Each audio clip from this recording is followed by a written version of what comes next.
내가 아저씨 아들 걷게 할 수 있어요. 뭐라고? 네가 내 아들 다리를 고친다고?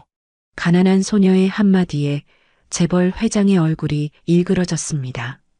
휠체어에 갇힌 아들, 세계 최고 의사들도 포기한 그 다리를 어린 소녀가 고치겠다니. 도대체 이 소녀는 무엇을 알고 있는 걸까요? 모두가 미쳤다고 말린 그 선택의 끝에는 무엇이 기다리고 있었을까요? 지금 사연 시작합니다. 새벽 3시 서울 한남동의 거대한 저택이 어둠에 잠겨 있었습니다. 3층 규모의 현대식 건물은 높은 담장에 둘러싸여 마치 세상과 단절된 섬처럼 보였죠. 2층 끝방에서 갑자기 비명이 터져 나왔습니다. 아, 아파. 25살 진우가 침대에서 몸부림치며 절규했습니다. 그의 두 다리는 담요 아래 가만히 놓여 있었지만 얼굴은 극심한 고통으로 일그러져 있었어요. 이마에는 땀이 송글송글 맺혔고 손으로는 허공을 핥히듯 움직였습니다. 쿵쿵쿵. 복도에서 급한 발소리가 들렸습니다. 문이 벌컥 열리고 52살의 민재가 헐레벌떡 뛰어들어왔어요. 잠옷 차림의 그는 아들 곁으로 달려가려 했지만 진우의 날카로운 외침에 멈춰 섰습니다. 오지 마. 가까이 오지 말라고. 진우의 목소리에는 고통과 함께 깊은 분노가 섞여 있었습니다. 그는 침대 옆 서랍을 더듬어 진통제통을 꺼냈어요. 떨리는 손으로 뚜껑을 열려던 순간 민재가 재빨리 다가와 약통을 빼앗았습니다. 안 돼. 벌써 오늘 2번이나 먹었잖아. 내놔. 죽을 것 같단 말이야. 진우가 약통을 잡으려 손을 뻗었지만 상반신만으로는 한계가 있었어요. 휠체어는 침대에서 멀리 떨어진 곳에 놓여 있었죠. 그는 이를 악물고 민재를 노려봤습니다. 그 눈빛에는 5년 전 그날 밤의 원망이 고스란히 담겨 있었어요. 민재의 머릿속에 갑자기 그때의 기억이 떠올랐습니다. 설악산 토항성 폭포 근처의 가파른 암벽. 아들과 함께한 마지막 등반이었죠. 안개가 자욱했지만 그는 고집을 부렸습니다. 조금만 더 가면 정상이야. 할 수 있어. 그의 성급한 판단이 모든 걸 망쳤습니다. 미끄러운 바위에서 진우가 균형을 잃었고 15m 아래로 추락했어요. 척추가 부러지는 둔탁한 소리가 지금도 귀에 생생했습니다. 환상통이 또 심해진 거지? 민재가 조심스럽게 물었지만 진우는 대답 대신 고개를 돌려버렸어요. 창밖으로 시선을 던진 그의 옆모습이 너무나 쓸쓸해 보였습니다. 한때 촉망받던 피아니스트의 손가락이 이제는 약통이나 더듬는 신세가 되어버렸으니까요. 아침 8시 주치의 박 원장이 왕진을 왔습니다. 50대 중반의 그는 독일 유학파 출신으로 항상 위압적인 분위기를 풍겼어요. 진우를 진찰하던 그가 민재를 복도로 불러냈습니다. 회장님, 더 이상 미룰 수 없습니다. 독일 슈타인베르크 재활센터에서 연락이 왔어요. 얼마나 걸리죠? 3개월 입원 프로그램입니다. 비용은 5억 정도 예상하시면 됩니다.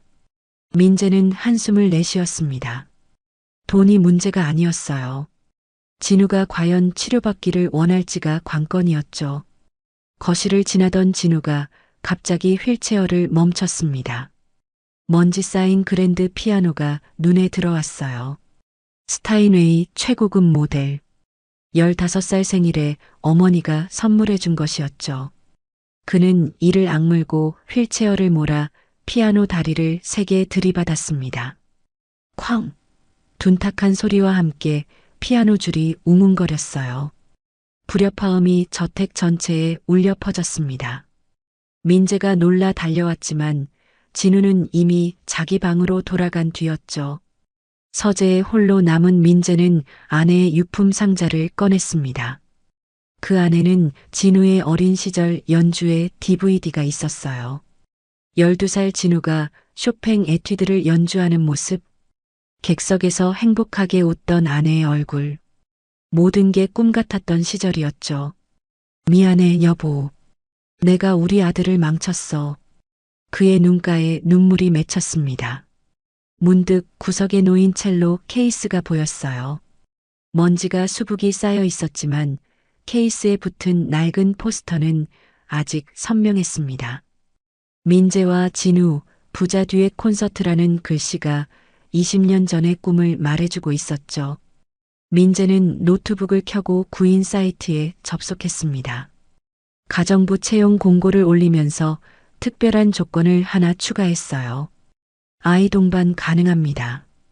왜 그런 조건을 넣었는지 자신도 알 수 없었습니다. 어쩌면 이 적막한 저택에 아이들 웃음소리가 그리웠는지도 모르죠. 진우가 어렸을 때처럼 생기 넘치던 그 시절이 너무나 그리웠으니까요. 사흘 후 오전 10시 저택의 현관 초인종이 울렸습니다. 민재가 직접 문을 열자 45살의 여성이 17살 소녀와 함께 서 있었어요. 검소하지만 단정한 차림의 한미숙은 긴장한 표정으로 고개를 숙였습니다. 면접 보러 온 한미숙입니다. 이 아이는 제 조카 채원이에요. 채원은 큰 눈으로 저택 내부를 둘러봤습니다. 한 손에는 낡은 가죽 가방을, 다른 손에는 이상한 종 모양의 금속 그릇 여러 개가 든 상자를 들고 있었죠. 민재는 잠시 소녀를 관찰했습니다. 또래보다 성숙해 보이는 얼굴에 묘한 침착함이 느껴졌어요. 응접실로 안내받은 미숙이 이력서를 꺼내 놓았습니다. 민재가 서류를 훑어보던 중 한 줄에서 시선이 멈췄어요. 남편분이 3년 전에 교통사고로. 네, 그 후로 채원이와 단둘이 살고 있습니다. 미숙의 목소리가 잠시 떨렸지만 곧 평정을 찾았어요. 민재는 왠지 모를 동질감을 느꼈습니다. 상실의 아픔을 아는 사람 특유의 공감대였죠. 요리 경력이 15년이시네요. 네, 작은 식당도 운영했었는데 남편이 떠난 후 정리했어요. 그런데 한 가지 자신 있는 게 있습니다. 미숙이 가방에서 밀폐 용기를 꺼냈어요. 따뜻한 김이 모락모락 피어올랐습니다. 갈비찜입니다. 드셔보시겠어요? 민재가 한 입 맛보는 순간 눈이 커졌습니다. 5년 만에 느끼는 제대로 된 맛이었어요. 그때 2층에서 휠체어 바퀴 소리가 들렸습니다. 진우가 엘리베이터를 타고 내려오고 있었죠. 무슨 냄새지? 평소와 달리 진우가 직접 응접실로 들어왔습니다. 갈비찜을 보더니 잠시 망설이다가 젓가락을 들었어요. 한 점, 두 점, 그리고는 그릇을 비우기 시작했습니다. 민재는 놀란 눈으로 아들을 바라봤어요. 5년 만에 처음으로 음식을 제대로 먹는 모습이었으니까요. 맛있네요. 진우가 작게 중얼거렸습니다. 미숙의 얼굴에 안도의 미소가 번졌어요. 맛있는 음식은 마음을 열어요. 마음이 열리면 몸도 열리는 법이죠. 그녀가 무심코 던진 말에 민재가 움찔했습니다. 진우도 젓가락을 멈추고 미숙을 쳐다봤어요. 그 순간 복도에서 이상한 소리가 들려왔습니다. 웅웅웅. 낮고 깊은 울림이 공기를 진동시켰어요. 채원이 복도에 앉아 티베트 싱잉볼을 연주하고 있었습니다. 나무 막대로 금속 그릇에 가장자리를 돌리자 신비로운 소리가 퍼져나갔죠. 채원아, 뭐하니? 미숙이 놀라 달려갔지만 진우는 그 소리에 홀린 듯 귀를 기울였습니다. 이상하게도 늘 느끼던 다리의 저릿함이 조금 누그러지는 것 같았어요. 죄송합니다. 이 아이가 할아버지한테 물려받은 건데. 할아버지요? 민재가 물었습니다. 채원이 조용히 대답했어요. 한이 사셨어요. 2달 전에 돌아가셨는데 이것들을 저한테 남기셨어요. 채원이 가죽 가방을 열었습니다. 안에는 두꺼운 노트 여러 권이 들어 있었어요. 표지에는 한문으로 빼곡히 뭔가가 적혀 있었죠. 한자를 읽을 수 있나요? 조금은요. 할아버지가 5년 동안 가르쳐 주셨거든요. 제가 옆에서 치료 보조도 했고요. 진우가 휠체어를 돌려 채원 쪽으로 다가갔습니다. 싱잉볼의 울림이 점점 커지자 그의 표정이 묘하게 변했어요. 고통스럽던 얼굴에 평온함이 스며들었죠. 이 소리, 뭔가 이상해요. 진우가 혼잣말처럼 중얼거렸습니다. 채원이 고개를 들어 그를 바라봤어요. 17살 소녀의 눈빛은 나이답지 않게 깊었습니다. 마치 무언가를 꿰뚫어 보는 듯한 시선이었죠. 오빠, 다리가 아프신가요? 아니, 안 아파. 원래 감각이 없어. 그런데 왜 아픈 표정을 하고 계세요? 채원의 단순한 질문에 진우가 말문이 막혔습니다. 맞았어요. 감각이 없다면서 왜 항상 고통스러워하는 걸까요? 미숙이 딸을 말리려 했지만 민재가 손짓으로 제지했습니다. 뭔가 특별한 순간이라는 걸 직감했거든요. 전환장애라는 게 있어요. 채원이 노트를 펼치며 말했습니다. 한문 사이사이에 한글로 메모가 되어 있었어요. 마음의 상처가 너무 크면 몸이 대신 아파하는 거예요. 할아버지가 그런 환자들을 많이 보셨대요. 진우의 얼굴이 굳어졌습니다. 그리고는 차갑게 말했죠. 난 진짜로 척추가 다쳤어. 심리적인 게 아니야. 알아요. 하지만 마음도 같이 다치셨잖아요. 채원의 말에 응접실이 조용해졌습니다. 민재는 놀란 눈으로 소녀를 바라봤어요. 어떻게 저 나이에 이런 통찰력을 가질 수 있을까요? 채용하겠습니다. 민재가 갑작스럽게 선언했습니다. 미숙이 놀라 눈을 크게 떴어요. 정말이신가요? 네, 내일부터 출근하시면 됩니다. 숙소도 제공하니까 짐을 가져오세요. 진우가 의외라는 표정으로 아버지를 봤지만 아무 말도 하지 않았습니다. 대신 채원이 들고 있던 싱잉볼을 한 번 더 쳐다봤어요. 그 울림이 자꾸만 마음속 깊은 곳을 건드리는 것 같았거든요.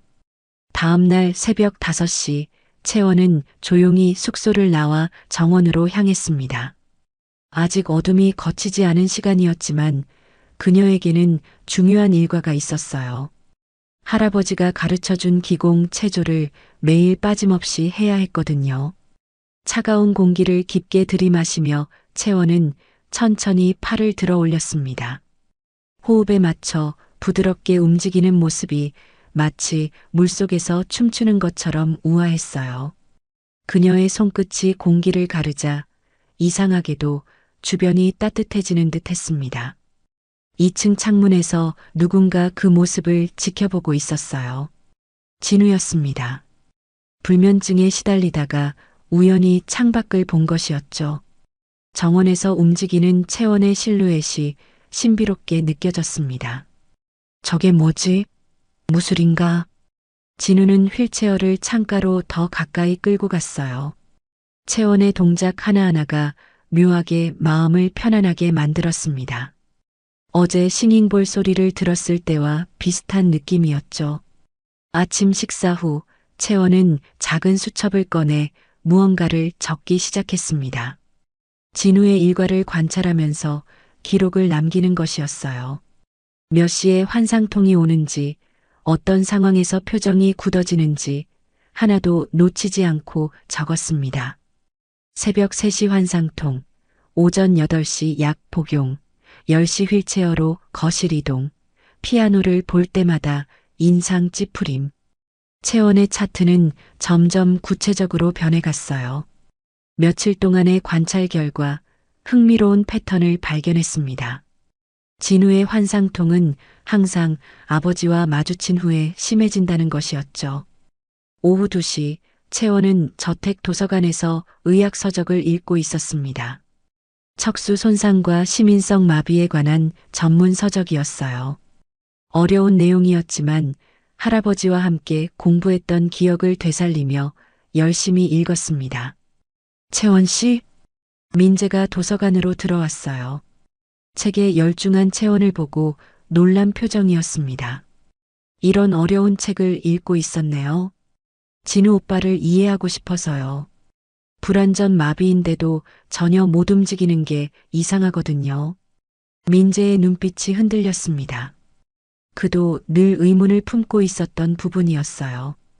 의사들은 완전 마비라고 했지만 가끔 진우의 발가락이 무의식적으로 꿈틀거리는 걸 본 적이 있었거든요. 혹시 뭔가 발견한 게 있나요? 심리적 차단이라는 게 있대요.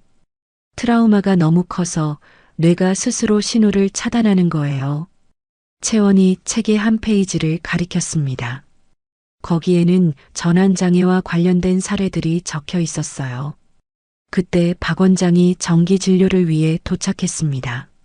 진우를 진찰하던 중 채원이 조용히 방으로 들어왔어요.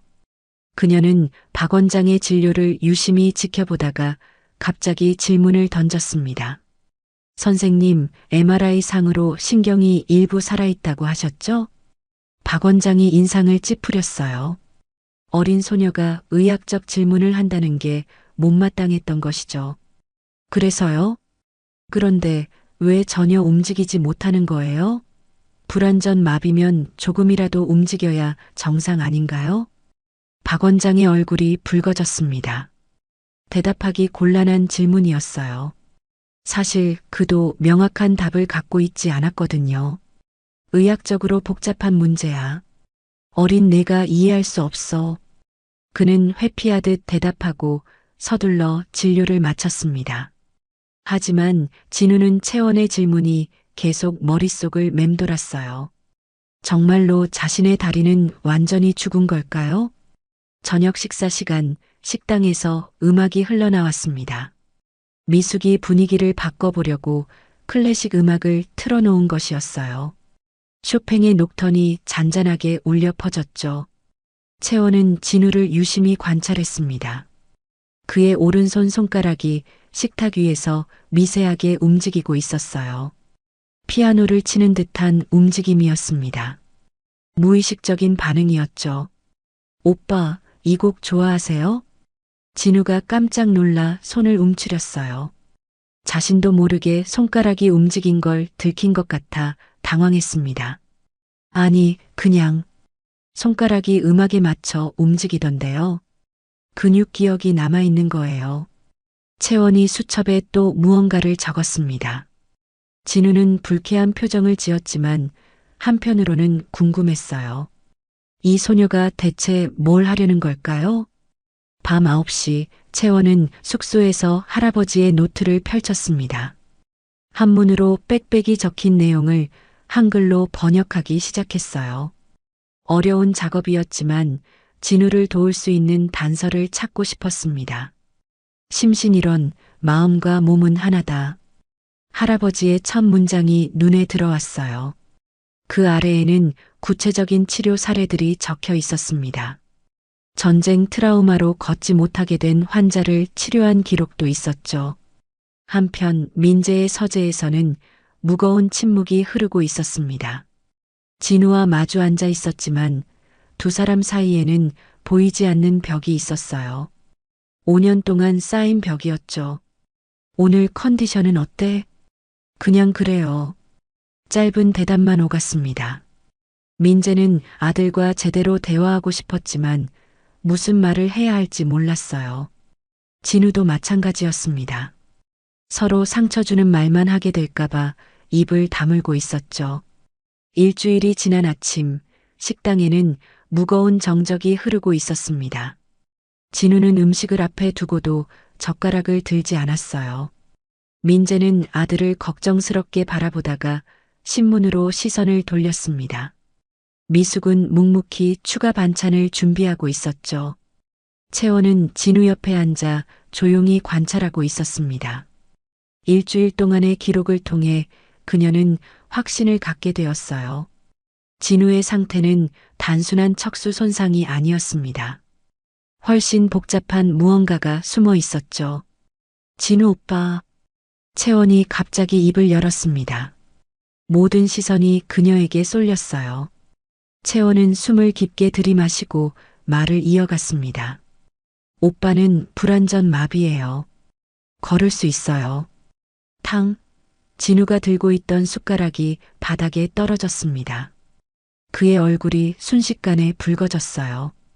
분노와 당황이 뒤섞인 표정이었죠. 뭐라고? 진우의 목소리가 떨렸습니다. 민재도 놀라서 신문을 내려놓았어요. 미숙은 딸을 말리려 했지만 채원은 물러서지 않았습니다. 제가 일주일 동안 관찰했어요. 오빠는 무의식 중에 발가락을 움직여요. 음악을 들을 때마다요. 채원이 가방에서 작은 상자를 꺼냈습니다. 안에는 사진 여러 장과 기록이 들어 있었어요. 할아버지와 함께 치료했던 환자들의 자료였죠. 이분도 전쟁 때 다리를 다쳤대요. 10년 동안 못 걸었는데 할아버지가 치료해서 다시 걸었어요. 진우가 갑자기 일어서려 했습니다. 아니, 정확히는 휠체어에서 몸을 일으키려는 동작이었어요. 하지만 곧 주저앉으며 접시를 밀어버렸습니다. 접시가 깨지는 소리가 식당에 울려 퍼졌죠. 내가 뭘 안다고. 17살이 무슨 의사야? 진우의 고함에 채원이 움츠러들었지만 곧 다시 고개를 들었습니다. 그녀의 눈빛은 흔들리지 않았어요. 저는 의사가 아니에요. 하지만 5년 동안 할아버지 병원에서 보조했어요. 전환장애 환자들을 많이 봤고요. 민재가 테이블을 손바닥으로 쳤습니다. 그의 얼굴에도 분노가 어렸어요. 채원 씨, 이건 도가 지나쳐요. 우리 아들이 장난감이에요? 아니에요. 정말로 가능하다고 생각해요. 채원이 눈물을 글썽이며 외쳤습니다. 미숙이 급히 딸을 감쌌어요. 죄송합니다, 회장님. 이 아이가 아직 어려서. 어리다고? 저는 진심이에요. 채원이 다시 한번 강하게 말했습니다. 그리고는 진우의 발 앞으로 다가갔어요. 주머니에서 깃털을 꺼내더니 진우의 발바닥에 살짝 대었습니다. 순간 진우의 발가락이 미세하게 움직였어요. 반사적인 근육 경련이었습니다. 민재와 미숙이 동시에 숨을 멈췄죠. 진우도 자신의 발을 믿을 수 없다는 표정으로 내려다봤습니다. 이게 뭐야? 진우의 목소리가 작아졌어요. 방금 전까지의 분노가 순식간에 혼란으로 바뀌었습니다. 채원이 조용히 설명했어요. 신경이 살아있다는 증거예요. 오빠 뇌가 스스로 신호를 차단하고 있을 뿐이에요. 바로 그때 박 원장이 정기 진료를 위해 도착했습니다. 식당의 긴장된 분위기를 느낀 그가 물었어요. 무슨 일이십니까? 민재가 상황을 설명하자 박 원장의 표정이 굳어졌습니다. 그는 채원을 날카롭게 쳐다봤어요. 어린 학생이 의학적 진단을 내리다니 위험한 희망 고문입니다. 희망 고문이 아니에요. 진짜 가능성이 있어요. 채원이 할아버지의 노트를 펼쳐 보였습니다. 한문과 한글이 섞인 치료 기록이었어요. 박 원장은 코웃음을 쳤습니다. 한의학? 이런 비과학적인 방법으로? 한의학이 비과학적이라고요? 수천 년의 역사가 있는데요. 미숙이 처음으로 강하게 반박했습니다. 딸을 무시하는 박 원장의 태도가 못마땅했던 거예요. 전 독일에서 최신 의학을 공부했습니다. 이런 구시대적 방법과는 차원이 달라요. 박 원장이 서류 가방을 열었습니다. 두꺼운 계약서가 보였어요. 회장님, 독일 슈타인베르크 센터 예약금 마감이 내일입니다. 10억을 지금 결정하셔야 해요. 10억이라는 금액에 미숙이 숨을 멈췄습니다. 채원도 놀란 표정이었어요. 그런 큰 돈을 들여도 확실한 보장이 없다는 게 아이러니했죠. 진우가 갑자기 웃기 시작했습니다. 차갑고 쓸쓸한 웃음이었어요. 10억이든 100억이든 상관없어요. 어차피 안 나올 거니까. 그의 체념 어린 목소리에 모두가 침묵했습니다. 채원이 다시 진우 앞으로 다가갔어요. 오빠, 한 번만 믿어보세요. 믿어? 뭘 믿어? 내가 나한테 뭔데? 진우의 날카로운 말에 채원이 상처받은 표정을 지었지만 포기하지 않았어요. 제가 오빠한테 아무것도 아니죠. 하지만 할아버지는 저한테 전부였어요. 그분이 평생 연구한 게 이거예요. 채원이 할아버지 사진을 꺼냈습니다. 자상한 미소의 노인이 하얀 가운을 입고 있었어요. 할아버지가 돌아가시기 전에 말씀하셨어요. 언젠가 꼭 도와야 할 사람을 만날 거라고. 그게 오빠인 것 같아요. 민재가 사진을 유심히 봤습니다. 어디선가 본 듯한 얼굴이었어요. 그러다 깜짝 놀랐습니다. 한도준 한의사님? 아세요? 20년 전에 제 어머니를 치료해 주신 분이에요. 뇌졸중으로 쓰러지셨는데 이분 덕분에 다시 걸으셨죠. 식당이 다시 조용해졌습니다. 운명적인 연결고리가 드러난 순간이었어요. 진우도 놀란 표정으로 채원을 바라봤습니다. 할아버지가 그렇게 유명한 분이었어요? 채원이 작게 고개를 끄덕였습니다. 박 원장의 얼굴이 더욱 붉어졌어요. 상황이 자신에게 불리하게 돌아가고 있었거든요. 그래도 지금은 상황이 다릅니다. 척수 손상은 불완전 손상이잖아요. 채원이 단호하게 말했습니다. 그리고는 진우를 똑바로 쳐다봤어요. 오빠, 제가 걷게 할 수 있어요. 2달만 기회를 주세요. 진우는 채원의 눈을 피하지 못했습니다. 17살 소녀의 눈빛에는 묘한 확신이 있었어요. 거짓말을 하는 사람의 눈이 아니었죠. 민재가 천천히 입을 열었습니다. 박 원장, 독일 거는 보류하겠습니다. 회장님, 대신 채원 씨에게 기회를 주고 싶네요. 물론 박 원장 치료도 계속 받으면서요. 박 원장이 이를 악물었습니다. 그의 계획이 틀어진 거였어요. 하지만 겉으로는 침착함을 유지했죠.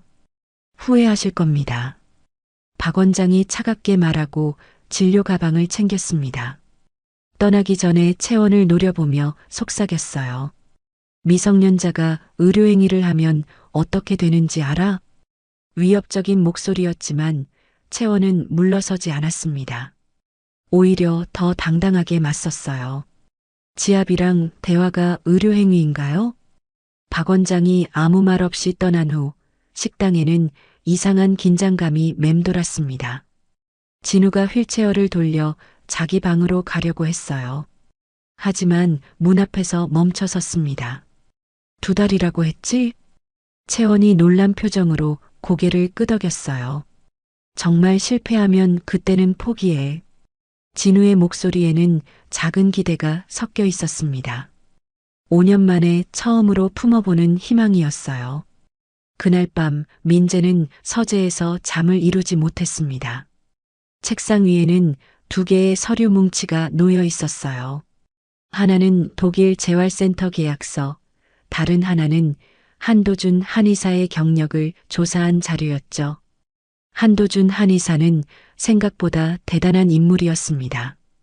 1970년대부터 전쟁 트라우마 환자들을 치료했고 정부로부터 훈장도 받았어요. 특히 심신의학 분야에서는 선구자로 인정받았죠. 민재의 어머니를 치료한 것도 유명한 사례 중 하나였습니다. 이런 분의 손녀라면 민재가 중얼거렸습니다. 하지만 여전히 불안했어요. 17살 소녀에게 아들의 미래를 맡긴다는 게 과연 옳은 선택일까요? 새벽 2시 진우의 방에서 신음소리가 들렸습니다. 민재가 급히 달려가 보니 진우가 또 환상통에 시달리고 있었어요.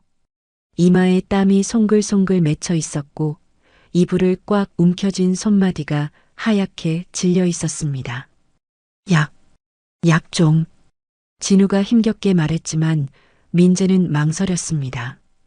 오늘 이미 3번이나 진통제를 먹었거든요. 더 먹으면 위험할 수도 있었어요. 그때 문 밖에서 노크 소리가 들렸습니다. 채원이었어요. 잠옷 위에 가디건을 걸친 그녀가 조심스럽게 들어왔습니다. 싱잉볼 소리가 도움이 될 거예요. 채원이 작은 싱잉볼을 꺼내 울리기 시작했습니다. 낮고 깊은 진동음이 방안을 채웠어요. 신기하게도 진우의 표정이 조금씩 편안해졌습니다. 어떻게 알았어요? 민재가 놀라서 물었어요. 채원이 작게 미소 지었습니다. 오빠 신음소리의 패턴을 알아요. 진짜 통증일 때와 심리적 통증일 때가 달라요. 진우가 눈을 떴습니다. 채원을 보더니 조금 당황한 표정이었어요. 왜 깨어 있어? 오빠 걱정돼서요. 채원의 솔직한 대답에 진우가 시선을 피했습니다. 하지만 싱잉볼 소리 덕분인지 통증은 많이 가라앉은 것 같았어요. 다음 날 오전 박 원장이 변호사를 동반하고 찾아왔습니다. 엄한 표정의 50대 남자였어요. 변호사가 서류를 꺼내며 말했습니다. 미성년자가 의료 유사 행위를 할 경우 법적 문제가 될 수 있습니다. 민재의 표정이 굳어졌어요. 박 원장이 본격적으로 압박을 시작한 거였습니다. 지압과 대화가 의료행위입니까? 미숙이 반박했지만 변호사는 차갑게 웃었어요.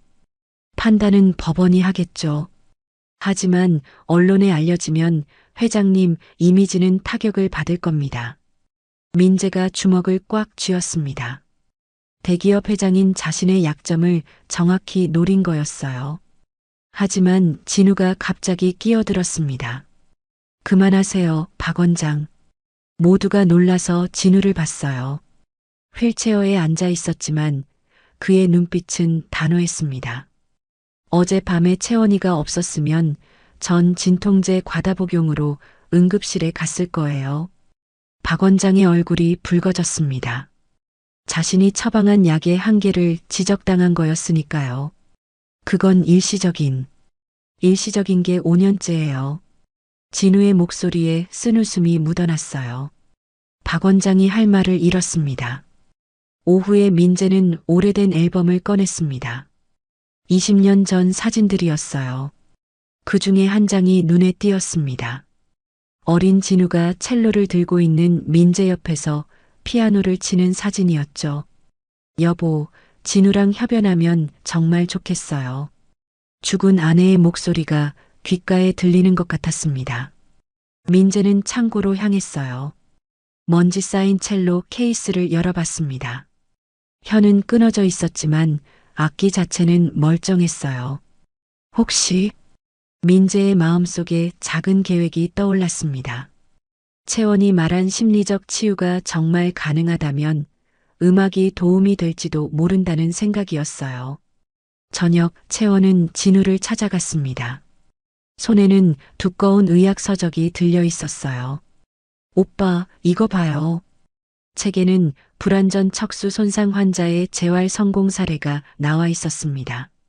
특히 심리적 요인이 큰 영향을 미친다는 내용이 강조되어 있었어요. 이 사람도 7년 동안 못 걸었대요. 그런데 트라우마 치료 후에 다시 걸었어요. 진우는 책을 유심히 봤습니다. 희망과 의심이 동시에 느껴졌어요. 정말 가능할까?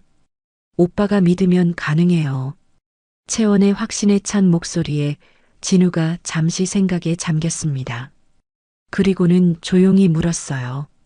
넌 왜 이렇게 확신해? 채원이 잠시 망설이다가 대답했습니다. 할아버지가 돌아가시기 전에 말씀하셨어요. 제가 누군가의 기적이 될 거라고. 그녀의 눈가가 촉촉해졌어요. 할아버지를 그리워하는 마음이 느껴졌습니다. 할아버지는 늘 말씀하셨어요. 의사는 병을 고치는 사람이 아니라 환자가 스스로 낫도록 돕는 사람이라고. 진우가 고개를 끄덕였습니다.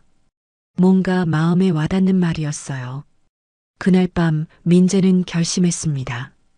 박 원장에게 전화를 걸었어요. 독일 치료는 취소하겠습니다. 후회하실 겁니다, 회장님. 후회는 제가 감당할 일입니다. 전화를 끊은 민재는 진우의 방으로 갔습니다.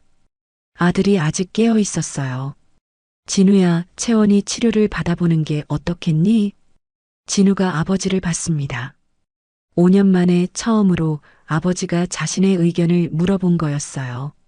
아버지는 어떻게 생각하세요? 난 내가 다시 걸었으면 좋겠어.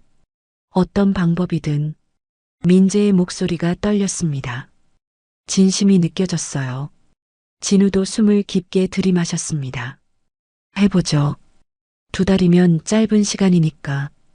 부자가 5년 만에 같은 마음으로 무언가를 결정한 순간이었습니다. 다음 날 아침 채원은 진우의 방에서 치료 계획을 설명했습니다. 먼저 마음의 벽을 허물어야 해요. 그 다음에 몸이 따라올 거예요. 어떻게? 오빠가 가장 행복했던 순간을 떠올려 보세요. 그때의 감각을 기억해야 해요. 진우는 눈을 감았습니다. 15살 생일, 쇼팽 콩쿠르에서 준우승했던 날이 떠올랐어요. 무대에서 피아노를 연주하던 순간, 페달을 밟던 발의 감각까지 생생했습니다. 기억나요? 응. 페달을 밟는 느낌이. 바로 그때였습니다. 진우의 오른발 엄지가 아주 미세하게 움직였어요. 본인도 느끼지 못할 정도로 작은 움직임이었지만 채원은 놓치지 않았습니다. 시작됐어요. 채원이 작게 미소 지었습니다. 긴 여정의 첫걸음이었어요. 치료 첫날 아침 6시 진우의 방은 평소와 달랐습니다. 커튼이 활짝 열려 있었고 햇살이 가득 들어왔어요. 채원이 준비한 티베트 싱잉볼 7개가 진우 주변에 원을 그리며 놓여 있었습니다. 이게 뭐야? 진우가 의아한 표정으로 물었어요. 채원이 차분하게 설명했습니다. 차크라 포인트예요. 각 부위마다 다른 주파수의 진동을 줄 거예요. 진우는 반신반의하는 표정이었지만 이미 결정한 일이었기에 따르기로 했습니다. 채원이 첫 번째 싱잉볼을 올리자 낮고 깊은 소리가 방안을 채웠어요. 발바닥에 집중해 보세요. 용천열이라는 곳이 있어요. 채원의 손가락이 진우의 발바닥 중앙을 가볍게 눌렀습니다. 처음에는 아무 감각도 없었어요. 하지만 채원이 꾸준히 압력을 가하자 이상한 일이 일어났습니다. 아, 아파. 진우가 깜짝 놀라 소리쳤어요. 감각이 없던 곳에서 통증을 느낀 거였습니다. 채원의 얼굴에 미소가 번졌어요. 진짜 통증이에요. 팬텀 페인이 아니라요. 신경이 살아있다는 증거예요. 민재가 문 밖에서 지켜보고 있었습니다. 아들이 다리에서 뭔가를 느꼈다는 사실에 가슴이 뛰었어요. 5년 만에 처음 있는 일이었으니까요. 채원은 계속해서 다른 혈자리들을 자극했습니다. 삼음교, 혈액, 양릉천, 한의학 용어들이 낯설었지만 진우는 점점 빠져들었어요. 발가락 끝에서 시작된 미세한 감각이 발목까지 번지는 것 같았거든요. 오빠, 이제 중요한 걸 할 거예요. 채원이 진지한 표정으로 말했습니다. 그녀는 진우의 머리맡에 앉더니 조용히 물었어요. 매일 자기 전에 다리와 대화해 주세요. 대화라니. 다리한테 말을 거는 거예요. 내일 함께 걸어보자.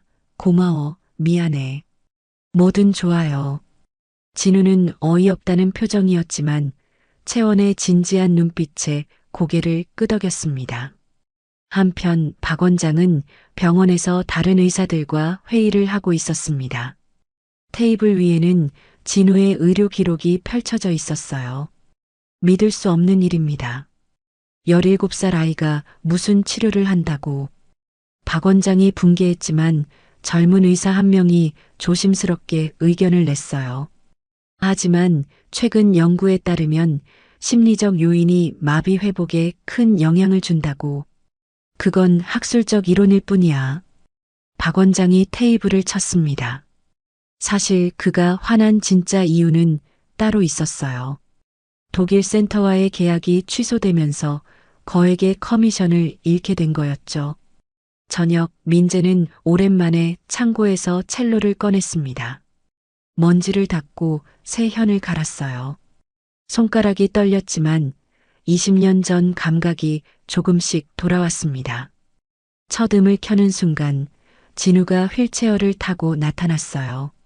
아버지, 그게 내 엄마가 좋아했던 첼로야. 민재의 목소리가 떨렸습니다. 진우는 처음 보는 아버지의 모습이었어요. 음악을 대하는 아버지의 표정이 너무나 진지했거든요. 우리가 언젠가 함께 연주하자고 약속했었어. 기억하니? 진우가 고개를 끄덕였습니다. 8살 때의 기억이 어렴풋이 떠올랐어요. 어머니가 돌아가시기 전 세 사람이 함께 음악실에 있던 마지막 날이었죠. 아버지도 그때가 그리우세요? 민재가 아들을 바라봤습니다. 5년 만에 처음으로 서로의 아픔을 공유하는 순간이었어요. 매일 그리워. 너도 그렇지? 진우의 눈가가 붉어졌습니다. 아버지도 자신처럼 고통스러워하고 있었다는 걸 처음 알았어요. 일주일이 지났습니다. 채원의 치료는 매일 조금씩 진전을 보였어요. 진우의 환상통 빈도가 현저히 줄었고 발가락을 의식적으로 움직이려는 시도가 늘었습니다. 오빠, 오늘은 특별한 걸 해볼 거예요. 채원이 이상한 장치를 가져왔어요. VR 고글이었습니다. 이걸로 뭘? 걷는 영상을 보면서 동시에 지압을 받는 거예요. 뇌가 실제로 걷는다고 착각하게 만드는 거죠. 진우가 고글을 썼습니다. 화면에는 1인칭 시점으로 숲길을 걷는 영상이 나타났어요. 동시에 채원이 발바닥과 종아리를 리듬에 맞춰 자극했습니다. 놀라운 일이 일어났어요. 진우의 다리 근육이 미세하게 경련하기 시작한 거였습니다. 마치 정말로 걷는 것처럼 반응했죠. 느껴져. 뭔가 느껴져. 진우가 흥분해서 외쳤어요. 5년 만에 다리가 살아있다는 걸 실감한 순간이었습니다. 그날 밤 진우는 처음으로 다리와 대화를 시도했습니다. 어색하고 쑥스러웠지만 채원과의 약속이었기에 지키고 싶었어요. 다리야, 그동안 미안했어. 작은 속삭임으로 시작했습니다. 아무도 듣지 않는다는 걸 알면서도 얼굴이 빨개졌어요. 내가 너를 원망했어. 움직여주지 않는다고. 하지만 사실은 내가 포기한 거였어. 진우의 목소리가 떨렸습니다. 5년간 쌓인 감정이 쏟아져 나왔어요. 이제부터는 달라질 거야. 우리 다시 함께 걸어보자. 바로 그 순간 발가락이 꿈틀거렸습니다. 의지와는 상관없는 반사적 움직임이었지만 진우는 느낄 수 있었어요. 다리가 대답하고 있다는 걸. 2주일째 작은 기적이 일어났습니다. 진우가 꿈을 꿨어요. 걷는 꿈이었죠. 그런데 깨어났을 때 발이 간지러웠습니다. 발이 간지러워. 진우가 새벽에 소리쳤어요. 민재와 채원이 달려왔습니다. 진우의 얼굴에는 믿을 수 없다는 표정과 함께 기쁨이 가득했어요. 채원이 깃털로 발바닥을 간지럽혔습니다. 진우가 웃기 시작했어요. 하, 진짜야. 간지러워. 민재의 눈에서 눈물이 흘렀습니다. 아들이 웃는 모습을 본 것도 다리에서 감각을 느낀 것도 모두 5년 만이었어요. 아버지, 저 정말로 나을 수 있을 것 같아요. 진우가 아버지의 손을 잡았습니다. 부자가 손을 맞잡은 것도 5년 만이었어요. 채원은 조용히 미소 지으며 두 사람을 바라봤습니다. 치료는 이제 시작에 불과했지만 희망의 불씨는 확실히 타오르기 시작했어요. 진우의 마음이 열리면서 몸도 조금씩 반응하고 있었던 거였습니다. 3주째 월요일 오후 진우의 방에는 따뜻한 햇살이 가득했습니다. 채원이 가져온 낡은 카세트 플레이어에서 쇼팽의 녹턴이 흘러나오고 있었어요. 진우는 눈을 감고 음악에 몸을 맡기고 있었습니다. 오빠, 이 곡 연주할 때 어떤 기분이었어요? 채원의 질문에 진우가 천천히 눈을 떴습니다. 그의 표정에는 그리움이 어려 있었어요. 15살 때였어. 쇼팽 콩쿠르 준결승에서 연주했지. 진우의 목소리가 부드러워졌습니다. 5년 만에 처음으로 음악 이야기를 편하게 하고 있었어요. 채원은 조용히 들으며 진우의 표정 변화를 관찰했습니다. 음악을 말할 때마다 그의 오른발이 미세하게 박자를 타고 있었거든요. 페달 밟는 타이밍이 제일 어려웠어요. 특히 세 번째 마디에서 진우가 말하다가 멈췄습니다. 자신도 모르게 발로 페달을 밟는 동작을 하고 있었던 거예요. 실제로는 움직이지 않았지만 근육이 기억하고 있었습니다. 오빠 발이 기억하고 있어요. 채원이 흥분해서 외쳤어요. 진우도 자신의 다리를 내려다봤습니다. 분명히 뭔가 다른 느낌이었어요. 그때 민재가 첼로를 들고 들어왔습니다. 며칠 동안 몰래 연습한 결과 20년 전 실력이 조금씩 돌아오고 있었어요. 같이 해볼까? 민재의 제안에 진우가 놀랐습니다. 아버지가 먼저 음악을 제안한 건 처음이었거든요. 제가 피아노를 칠 수 없는데 손으로만 쳐도 돼. 마음이 중요한 거니까. 민재가 첼로를 조율하기 시작했습니다. 낮은 음이 울려 퍼지자 진우의 눈빛이 변했어요. 어린 시절 아버지와 함께 연습하던 기억이 떠올랐거든요. 채원이 조용히 자리를 비켜줬습니다. 부자가 음악으로 대화하는 순간을 방해하고 싶지 않았어요. 저녁 무렵 미숙이 채원을 불렀습니다.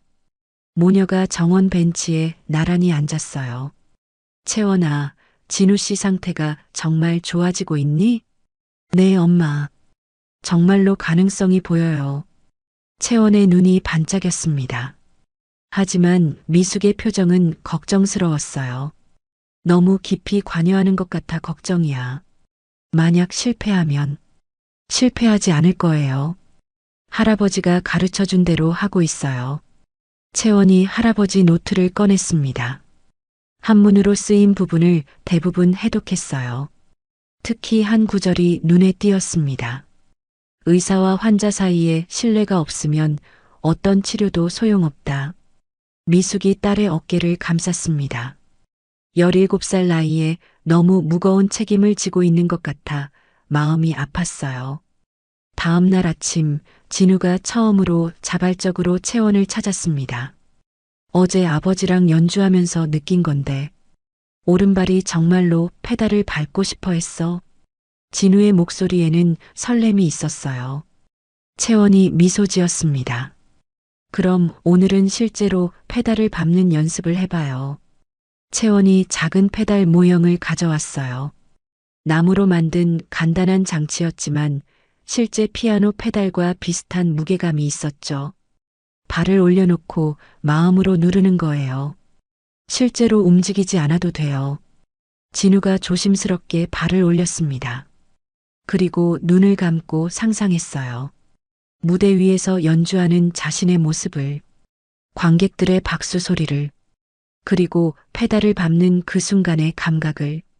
놀라운 일이 일어났습니다. 진우의 발가락이 실제로 구부러진 거예요. 아주 작은 움직임이었지만 분명한 의지적 행동이었습니다. 움직였어. 내가 움직였어. 진우가 흥분해서 소리쳤어요. 채원도 함께 기뻐했습니다. 이제 시작이에요. 조금씩 더 많이 움직일 수 있을 거예요. 그날 오후 병원에서 정기 검사가 있었습니다. MRI 결과를 본 의사가 놀란 표정을 지었어요. 이상하네요. 신경신호가 이전보다 활발해졌어요. 박 원장은 믿을 수 없다는 표정이었습니다. 자신이 불가능하다고 단언했던 일이 실제로 일어나고 있었거든요. 측정 오류일 겁니다. 아니에요. 3번이나 확인했습니다. 분명히 개선되고 있어요. 젊은 의사의 말에 박 원장의 얼굴이 붉어졌습니다. 하지만 더 이상 부정할 수 없었어요. 데이터가 명확했으니까요. 밤 9시 진우는 혼자 방에서 다리와 대화를 나누고 있었습니다. 이제는 전혀 어색하지 않았어요. 오늘 정말 고마웠어. 내가 움직여줘서. 진우가 자신의 다리를 쓰다듬었습니다. 감각은 여전히 둔했지만 따뜻함이 느껴졌어요. 우리 정말로 다시 걸을 수 있을까?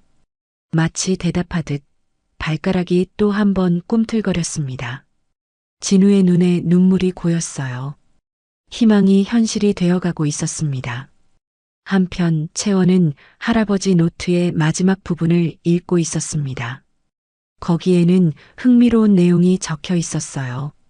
부자 간의 트라우마는 함께 치유되어야 한다. 한 사람만 나아서는 완전한 치유가 아니다. 채원은 민재와 진우를 떠올렸습니다. 두 사람 모두 상처를 안고 있었어요. 등산 사고의 트라우마를 함께 극복해야만 진정한 치유가 가능할 것 같았습니다. 다음 날 채원은 특별한 제안을 했습니다. 오빠랑 아저씨가 함께 치료받으면 어떨까요? 민재와 진우가 동시에 채원을 봤어요. 두 사람의 표정에는 당황함과 함께 묘한 기대가 섞여 있었습니다. 아버지도 치료가 필요하신가요? 진우가 조심스럽게 물었어요. 민재가 잠시 망설이다가 대답했습니다. 나도. 그날 이후로 잠을 제대로 못 자. 늘 악몽을 꿔. 아버지의 고백에 진우가 놀랐습니다. 자신만 고통받는 줄 알았는데 아버지도 똑같았던 거예요. 채원이 부드럽게 말했습니다. 두 분이 함께 음악으로 치유하면 더 빨리 나을 수 있어요. 부자가 서로를 바라봤습니다. 5년간 쌓인 벽이 조금씩 무너지고 있었어요. 음악과 채원의 도움으로 두 사람은 서로의 상처를 이해하기 시작했습니다. 한 달째 되는 날 아침, 진우의 방은 완전히 달라진 공간이 되어 있었습니다. 벽에는 재활 성공 사례들의 사진이 붙어 있었고, 창가에는 채원이 가져다 놓은 작은 화분들이 햇빛을 받고 있었어요. 가장 눈에 띄는 건 침대 옆에 놓인 작은 피아노 페달이었습니다. 오빠, 오늘은 특별한 날이에요. 채원이 들뜬 목소리로 말했습니다. 손에는 새로운 장비가 들려 있었어요. 작은 전기 자극기였죠. 이게 뭐야? 근육 전기 자극 장치예요. 의사 선생님 허락받고 빌려왔어요. 진우의 표정이 긴장되었지만 이제는 채원을 완전히 신뢰하고 있었습니다. 지난 한 달 동안 그녀가 보여준 헌신과 전문성은 나이를 뛰어넘는 것이었거든요. 채원이 진우의 종아리에 패드를 붙였습니다. 약한 전류가 흐르자 근육이 미세하게 수축했어요. 진우는 그 감각에 놀랐습니다. 느껴져. 정말로 느껴져. 그의 목소리에는 감격이 묻어났어요. 5년 만에 종아리 근육이 살아있다는 걸 실감한 순간이었습니다. 바로 그때 민재가 첼로를 들고 들어왔습니다. 매일 아침 부자가 함께 음악 치료를 받기로 한 지 일주일째였어요. 브람스 이중 소나타 한번 해볼까? 민재의 제안에 진우가 고개를 끄덕였습니다. 휠체어를 피아노 앞으로 끌고 가서 상반신만으로 건반을 치기 시작했어요. 첼로의 낮은 울림과 피아노의 맑은 음이 어우러지면서 방 안이 음악으로 가득 찼습니다. 놀라운 일이 일어났어요. 진우가 연주에 몰입하자 그의 오른발이 저절로 박자를 맞추기 시작한 거였습니다. 실제로 페달을 밟지는 못했지만 발목이 위아래로 움직이고 있었어요. 아버지, 제 발 좀 보세요. 진우가 흥분해서 외쳤습니다. 민재도 연주를 멈추고 아들의 발을 바라봤어요. 정말로 움직이고 있었습니다. 음악이 내 몸을 깨우고 있구나. 민재의 목소리가 떨렸어요. 아들이 회복되는 모습을 보니 가슴이 벅차올랐습니다. 오후에는 더 놀라운 일이 있었습니다. 채원이 준비한 VR 고글을 쓰고 가상현실 속에서 걷기 훈련을 하던 중 진우가 갑자기 소리쳤어요. 발가락이 10개가 다 움직여. 정말이었습니다. 양발의 발가락 모두가 의지대로 구부러지고 펴지고 있었어요. 미세한 움직임이었지만 분명한 진전이었습니다. 채원이 급히 수첩에 기록했습니다. 회복 속도가 예상보다 빨랐어요. 심리적 차단이 풀리면서 신체도 빠르게 반응하고 있었던 거였죠. 오빠, 이제 발목도 움직여 보세요. 진우가 온 힘을 집중했습니다. 이마에 땀이 송글송글 맺혔어요. 그리고 마침내 오른쪽 발목이 아주 조금 위로 들렸습니다. 했어. 내가 했어. 진우의 환호성에 온 집안이 들썩였어요. 미숙이 주방에서 뛰어나왔고 민재도 서재에서 달려왔습니다. 모두가 진우의 발목을 바라보며 함께 기뻐했어요. 그날 저녁 온 가족이 함께 모여 축하 파티를 했습니다. 미숙이 특별히 준비한 요리들이 식탁에 가득했어요. 진우는 5년 만에 처음으로 가족과 함께 웃으며 식사를 했습니다. 채원이가 우리 가족의 천사야. 민재가 진심을 담아 말했어요. 채원의 얼굴이 빨개졌지만 마음속으로는 뿌듯했습니다. 밤 10시 진우는 혼자 방에서 특별한 도전을 하고 있었습니다. 침대 끝에 앉아서 다리에 힘을 주려고 애쓰고 있었어요. 할 수 있어. 난 할 수 있어. 스스로를 격려하며 온 힘을 다했습니다. 그리고 놀랍게도 무릎이 조금 구부러졌어요. 완전한 움직임은 아니었지만 분명히 자신의 의지로 움직인 거였습니다. 다음 날 병원에서 종합검사를 받았습니다. 결과를 본 의료진이 모두 놀랐어요. 기적입니다. 척수신경이 재생되고 있어요. 젊은 의사가 믿을 수 없다는 표정으로 말했습니다. MRI 영상에는 이전과 확연히 다른 모습이 보였어요. 끊어졌다고 생각했던 신경 연결이 조금씩 회복되고 있었던 겁니다. 박 원장도 더 이상 부정할 수 없었어요. 데이터가 너무나 명확했거든요. 어떻게 이런 일이. 마음이 먼저 치유되니까 몸도 따라온 거예요. 채원이 조용히 말했습니다. 박 원장은 아무 대답도 하지 못했어요. 그 후 일주일 동안 진우의 회복 속도는 더욱 빨라졌습니다. 발목을 상하좌우로 움직일 수 있게 되었고 무릎도 30도 정도 구부릴 수 있었어요. 이 속도라면 정말로 걸을 수 있을 것 같아. 진우가 희망에 찬 목소리로 말했습니다. 채원도 고개를 끄덕였어요. 오빠의 몸이 깨어나고 있어요. 이제 절반은 온 거예요. 어느 날 오후 민재와 진우가 함께 음악실에 있었습니다. 부자는 이제 매일 1시간씩 함께 연주하는 시간을 가졌어요. 음악을 통해 5년간의 벽이 완전히 무너진 거였죠. 아들아, 내가 다시 피아노를 치는 모습을 보니 민재가 말을 잇지 못했습니다. 눈시울이 붉어졌어요. 진우도 아버지의 마음을 알 수 있었습니다. 아버지, 미안해요. 그동안 원망만 했어요. 나도 미안하다. 내 욕심 때문에 내가. 부자가 처음으로 서로를 끌어안았습니다. 5년 만에 화해였어요. 채원과 미숙이 문 밖에서 그 모습을 지켜보며 조용히 미소 지었습니다. 6주째가 되자 진우는 보조기를 잡고 서는 연습을 시작했습니다. 처음에는 10초도 버티기 힘들었지만 점점 시간이 늘어났어요. 1분 서 있었어. 진우가 기쁨에 겨워 소리쳤습니다. 다리가 후들거렸지만 확실히 자신의 힘으로 서 있었어요. 채원은 이 모든 과정을 꼼꼼히 기록했습니다. 할아버지가 남긴 치료법이 정말로 효과가 있다는 걸 증명하고 싶었어요.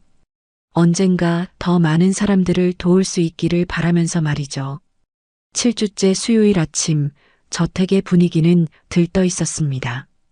오늘은 진우가 보조기를 잡고 첫걸음을 시도하는 날이었거든요. 민재는 일찍부터 거실을 정리했고 미숙은 특별한 음식을 준비했어요. 채원은 평소보다 더 긴장한 표정으로 마지막 점검을 하고 있었습니다. 오빠 준비됐어요? 진우가 깊게 숨을 들이마시며 고개를 끄덕였습니다. 2달 가까이 준비한 이 순간이 드디어 왔어요. 양쪽에 평행봉이 설치되어 있었고 진우는 휠체어에서 일어나 봉을 잡았습니다. 처음 서는 순간 다리가 후들거렸어요. 하지만 이제는 분명히 자신의 힘으로 서 있었습니다. 민재가 숨을 죽이고 지켜봤고 미숙도 부엌에서 나와 조용히 바라봤어요. 천천히 왼발부터. 채원이 차분한 목소리로 안내했습니다. 진우가 온 힘을 집중해서 왼발을 앞으로 움직였어요. 발이 바닥에서 떨어지는 순간 모두가 숨을 멈췄습니다. 탁! 왼발이 10cm 앞에 닿았어요. 작은 한 걸음이었지만 5년 만에 첫 걸음이었습니다. 걸었어. 내가 걸었어. 진우의 목소리가 떨렸습니다. 눈에는 눈물이 고여 있었어요. 민재도 감격에 겨워 아들에게 다가갔습니다. 잘했어, 아들아. 정말 잘했어. 아버지의 격려에 힘을 얻은 진우가 이번에는 오른발을 움직였습니다. 조금 더 자신감 있게, 조금 더 안정적으로. 2걸음, 3걸음, 그리고 4걸음까지. 아버지. 진우가 민재를 불렀어요. 5년 만에 처음으로 아버지를 아빠라고 부르고 싶은 마음이 들었습니다. 아빠, 저 걷고 있어요. 그 한마디에 민재의 눈에서 눈물이 쏟아졌습니다.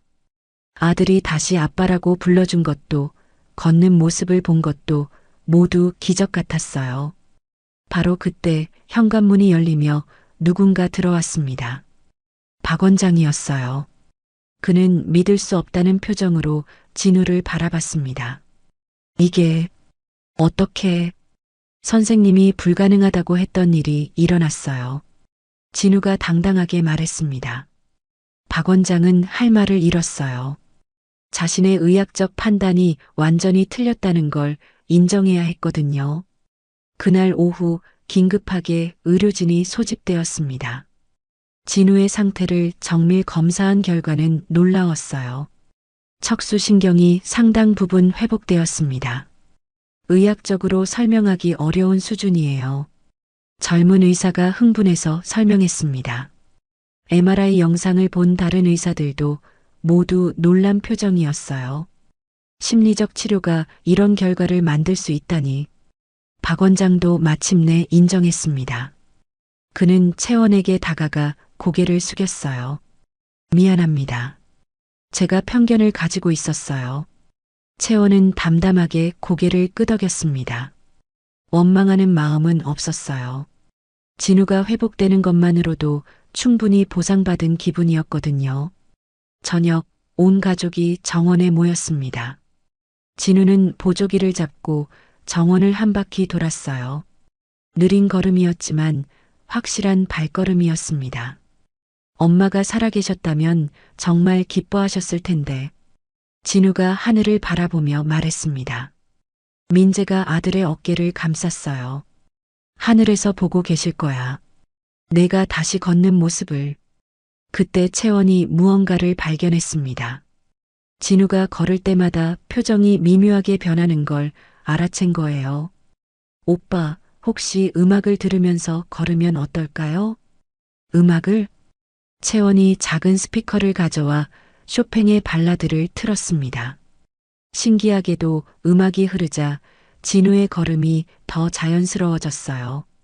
리듬에 맞춰 발을 옮기니 균형 잡기도 쉬워졌습니다.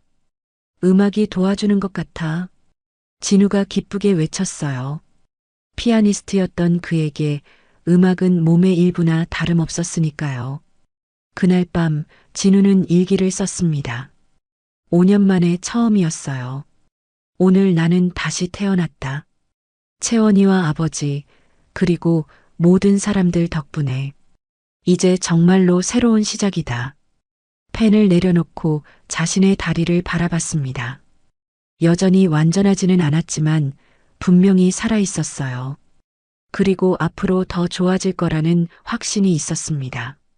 한편 채원은 할아버지 노트를 정리하고 있었습니다. 진우의 사례를 추가하면서 새로운 치료법의 가능성을 기록했어요. 할아버지, 저 해냈어요. 할아버지가 가르쳐 주신 대로요. 하늘을 바라보며 속삭였습니다. 어딘가에서 할아버지가 미소 짓고 있을 것 같았어요. 다음 날 아침 언론에서 연락이 왔습니다. 진우의 기적적인 회복 소식이 알려진 거였어요. 취재를 하고 싶습니다. 많은 환자들에게 희망이 될 거예요. 기자의 요청에 민재는 잠시 고민했습니다. 하지만 진우가 먼저 대답했어요. 좋아요. 다른 사람들도 희망을 가질 수 있다면. 진우의 결정에 채원도 동의했습니다. 자신들의 이야기가 더 많은 사람들에게 도움이 되기를 바랐어요. 촬영 당일 진우는 카메라 앞에서 당당히 걸었습니다. 비록 보조기를 잡고 있었지만 분명한 자신의 힘으로 걷고 있었어요. 포기하지 마세요. 기적은 일어납니다. 진우가 카메라를 보며 말했습니다. 그의 진심 어린 목소리가 전파를 타고 많은 사람들에게 전해질 거였어요. 그러나 이 모든 기쁨 뒤에는 아직 넘어야 할 산이 있었습니다. 완전한 회복까지는 갈 길이 멀었고 언제 다시 악화될지 모르는 불안감도 있었어요. 하지만 지금 이 순간만큼은 모두가 행복했습니다. 첫 번째 기적이 일어난 이 순간을 영원히 기억하고 싶었어요. 8주째 월요일 언론 보도 이후 저택에는 평온이 사라졌습니다. 기자들이 매일 찾아왔고 환자 가족들의 문의 전화가 끊이지 않았어요. 민재는 비서를 통해 모든 연락을 차단했지만 압박은 계속되었습니다. 더 큰 문제는 다른 곳에서 시작되었어요. 박 원장이 의료계에 공식 문서를 제출한 거였습니다. 미성년자의 무자격 의료행위를 고발하는 내용이었죠. 이건 명백한 불법입니다. 한의사 자격도 없는 17살이 환자를 치료했어요. 의료윤리위원회 회의에서 박 원장이 강하게 주장했습니다. 그는 독일 재활센터와의 계약 파기로 입은 손실을 만회하려는 듯 했어요. 3억 원이 넘는 커미션을 잃었으니까요. 그날 오후 경찰이 저택을 찾아왔습니다. 채원을 조사하겠다는 거였어요. 민재가 강하게 항의했지만 법적 절차를 막을 수는 없었습니다. 저는 의료행위를 한 적이 없어요. 그저 지압과 대화를 했을 뿐이에요.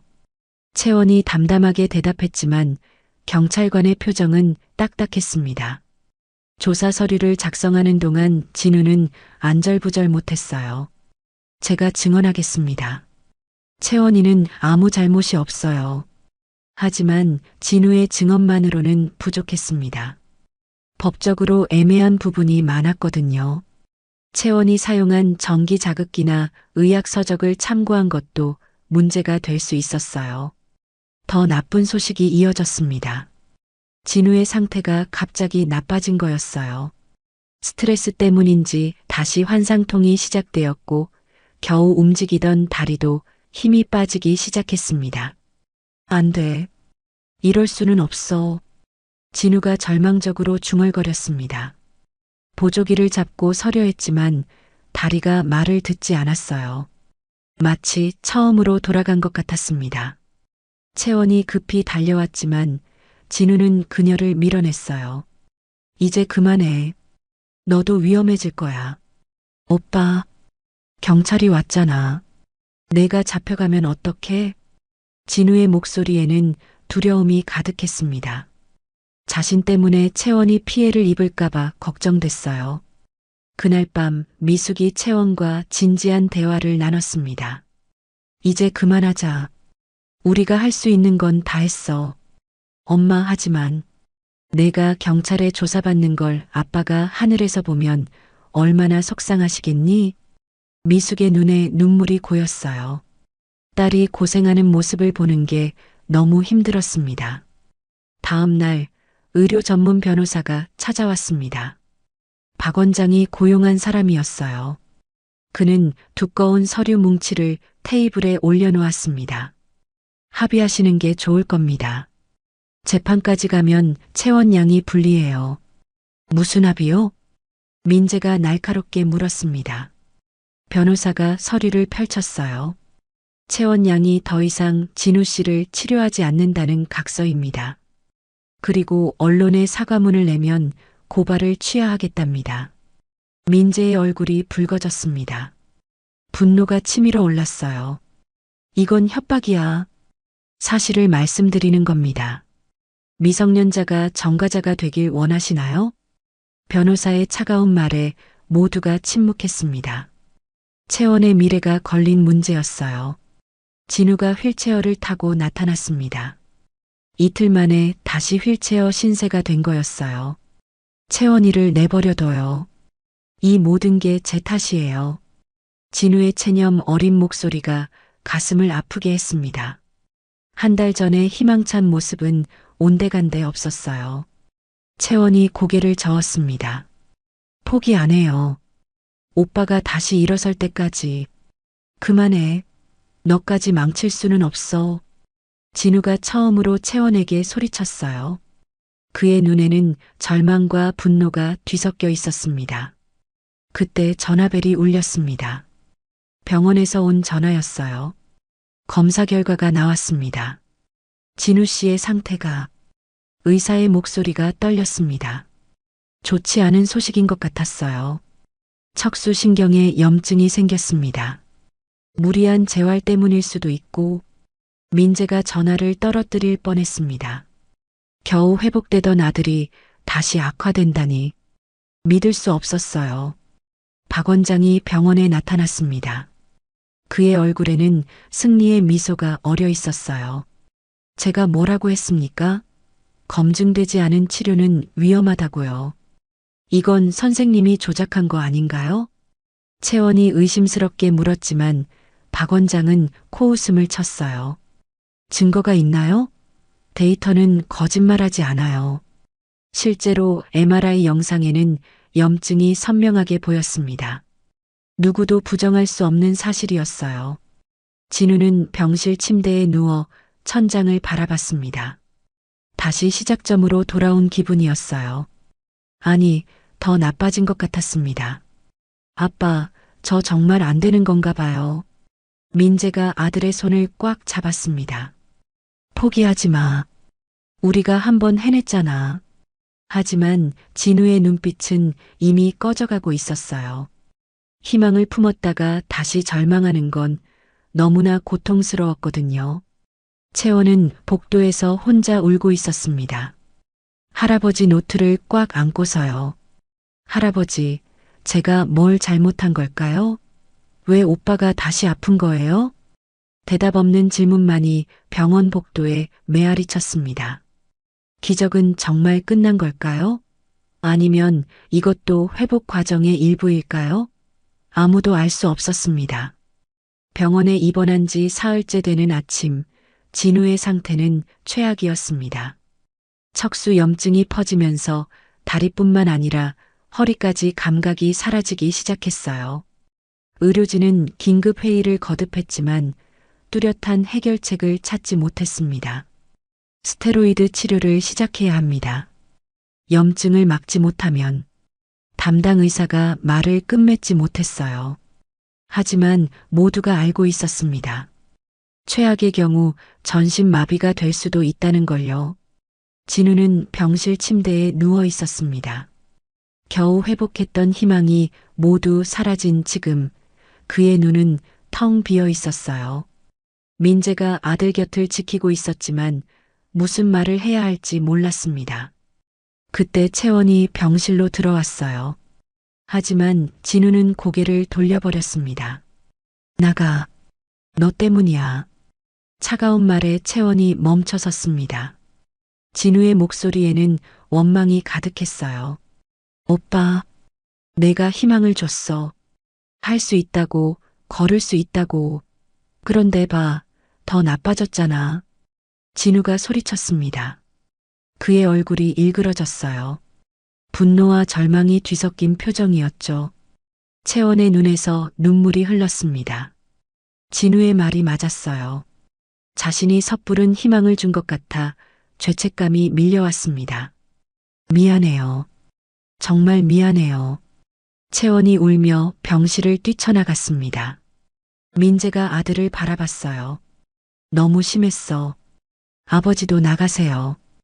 혼자 있고 싶어요. 진우가 이불을 머리까지 뒤집어 썼습니다. 더 이상 아무것도 보고 싶지 않았어요. 그날 오후 박 원장이 승리의 미소를 띠고 나타났습니다. 손에는 법원 서류가 들려 있었어요. 채원 양에 대한 가처분 신청이 받아들여졌습니다. 더 이상 진우 씨에게 접근할 수 없어요. 민재가 서류를 빼앗아 봤습니다. 정말이었어요.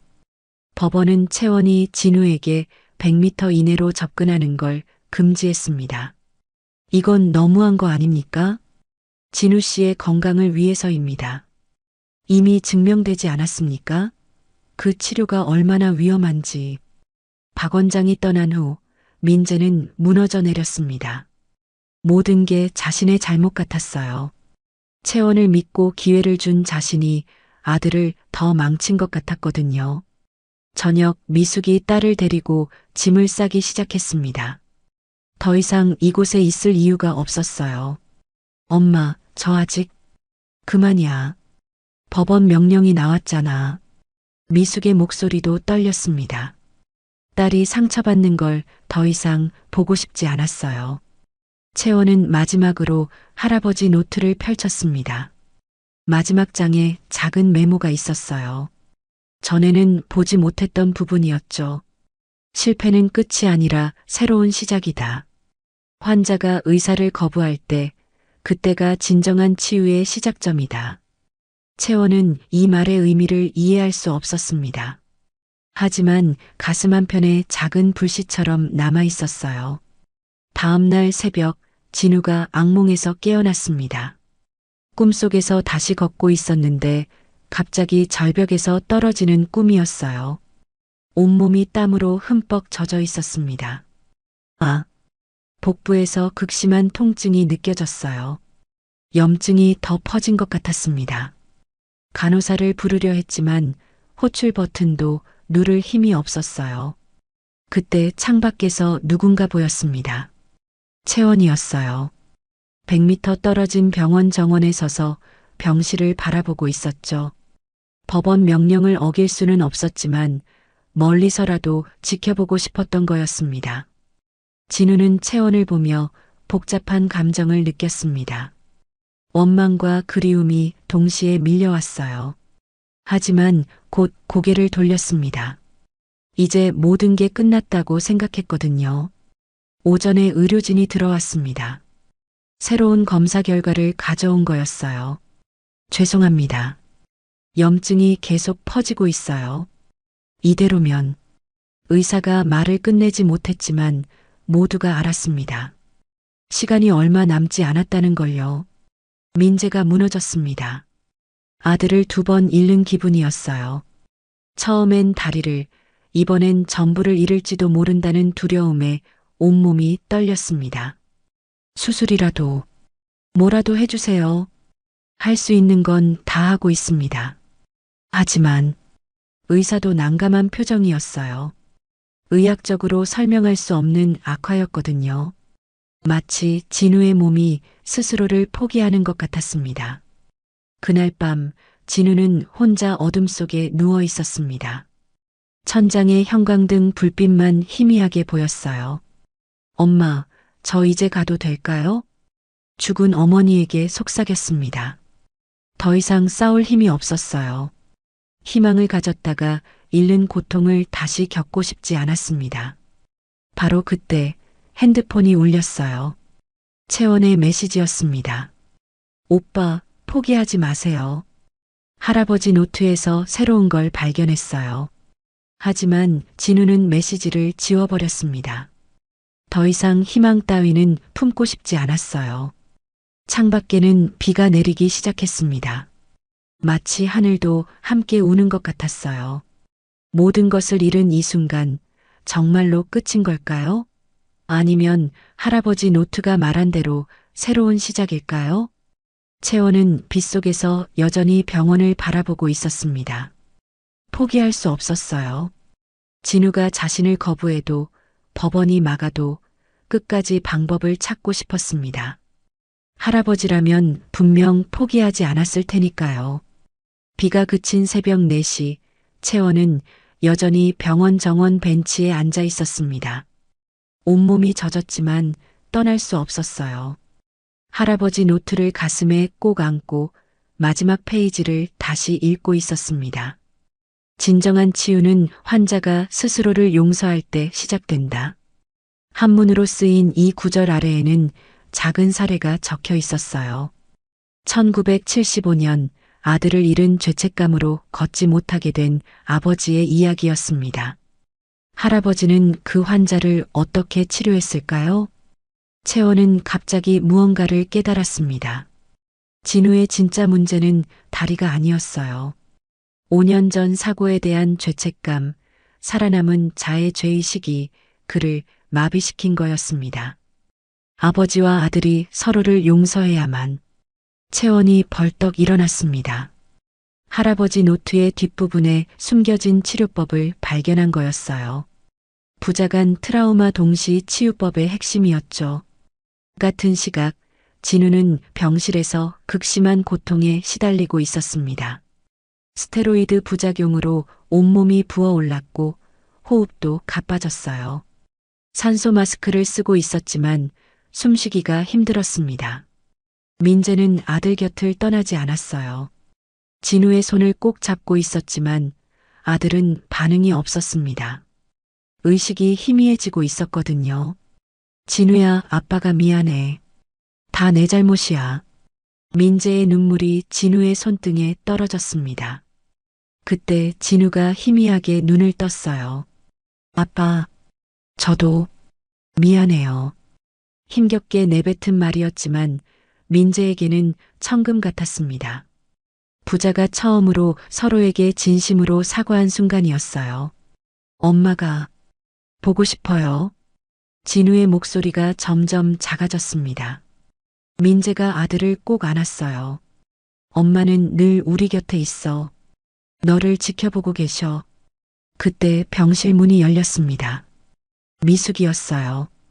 법원 명령을 어기고 들어온 거였습니다. 회장님, 채원이가 중요한 걸 발견했대요. 지금은 진우 씨를 살릴 방법이래요. 미숙의 절박한 목소리에 민재가 고개를 들었습니다. 희망과 의심이 동시에 느껴졌어요. 채원이 100m 밖 복도에서 전화로 설명했습니다. 미숙이 스피커폰으로 들려줬어요. 아저씨, 진우 오빠에게 필요한 건 용서예요. 자기 자신을 용서하는 거요. 무슨 소리야? 오빠는 살아남은 걸 죄책감으로 느끼고 있어요. 그래서 무의식적으로 자신을 처벌하는 거예요. 채원의 말에 민재가 숨을 멈췄습니다. 맞는 말이었어요. 진우는 늘 자신만 살아남았다는 죄책감에 시달렸거든요. 어떻게 해야 하지? 아저씨가 먼저 자신을 용서하세요. 그리고 진우 오빠에게 말해주세요. 살아있는 건 죄가 아니라고. 민재는 아들을 바라봤습니다. 진우는 다시 의식을 잃어가고 있었어요. 시간이 없었습니다. 민재가 진우의 귀에 대고 속삭이기 시작했어요. 아들아, 아빠가 먼저 나를 용서할게. 그날의 선택을, 그 사고를 다 용서할게. 진우의 눈꺼풀이 미세하게 떨렸습니다. 듣고 있다는 신호였어요. 너도 너를 용서해. 살아남은 건 내 잘못이 아니야. 엄마도 분명 그렇게 말씀하실 거야. 민재의 목소리가 떨렸지만 계속 말했습니다. 5년 동안 하지 못했던 말들을 쏟아냈어요. 우리 다시 시작하자. 음악도 하고 산책도 하고 엄마가 원하셨던 것처럼 행복하게 살자. 진우의 눈에서 눈물이 흘렀습니다. 의식은 희미했지만 아버지의 말을 다 듣고 있었어요. 그때 놀라운 일이 일어났습니다. 진우의 발가락이 움직인 거예요.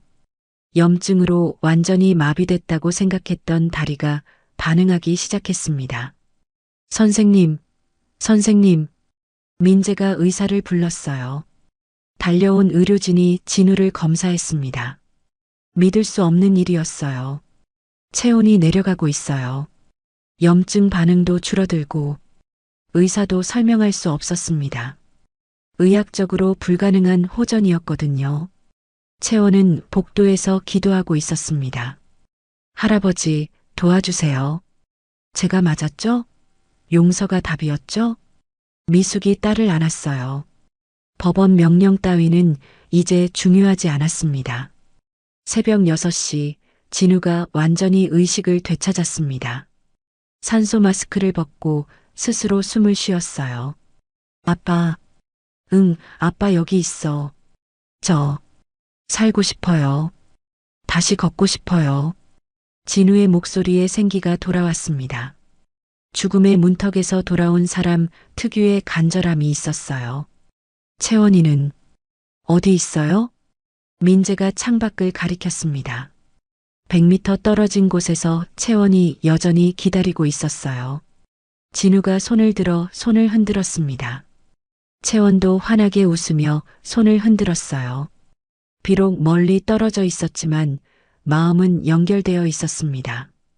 햇빛이 병실로 들어왔습니다. 어둡던 밤이 끝나고 새로운 아침이 시작된 거였어요. 진우와 민재, 그리고 채원 모두에게 진정한 치유가 시작되는 순간이었습니다. 일주일 후 진우는 극적으로 회복되어 일반 병실로 옮겨졌습니다. 염증은 거의 사라졌고 다리 감각도 조금씩 돌아오고 있었어요.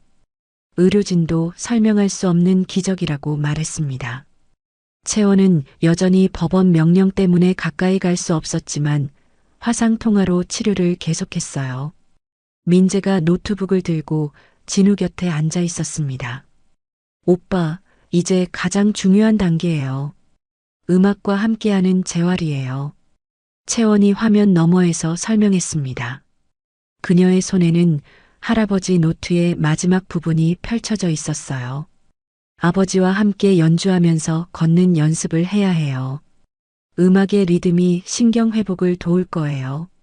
진우가 아버지를 바라봤습니다. 민재는 이미 첼로를 준비하고 있었어요. 지난 일주일 동안 매일 연습했거든요. 우리가 함께 할 수 있을까? 할 수 있어. 우리는 이미 서로를 용서했잖아. 민재의 따뜻한 말에 진우가 미소 지었습니다. 정말로 모든 게 달라진 것 같았어요. 그날 오후 병원 재활실에서 특별한 광경이 펼쳐졌습니다. 민재가 첼로를 연주하고 진우가 보조 평행봉을 잡고 서 있었어요. 브람스의 첼로 소나타가 울려 퍼지자 진우가 음악에 맞춰 한 발작을 내디뎠습니다. 한 걸음, 두 걸음, 세 걸음. 음악의 리듬이 그의 발걸음을 이끌었어요. 마치 춤을 추듯 자연스럽게 움직였습니다. 지켜보던 간호사들이 모두 놀란 표정이었어요. 정말 놀라워요. 음악이 이런 효과를 낼 줄은. 담당 의사도 감탄했습니다. 의학적으로 설명할 수 없지만 분명한 효과가 있었어요.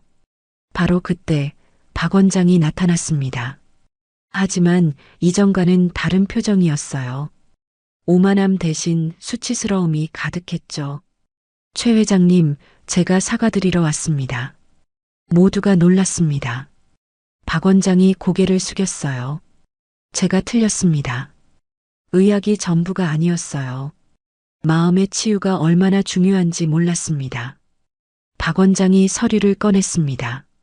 채원에 대한 고발 취하서였어요. 모든 고발을 취하하겠습니다.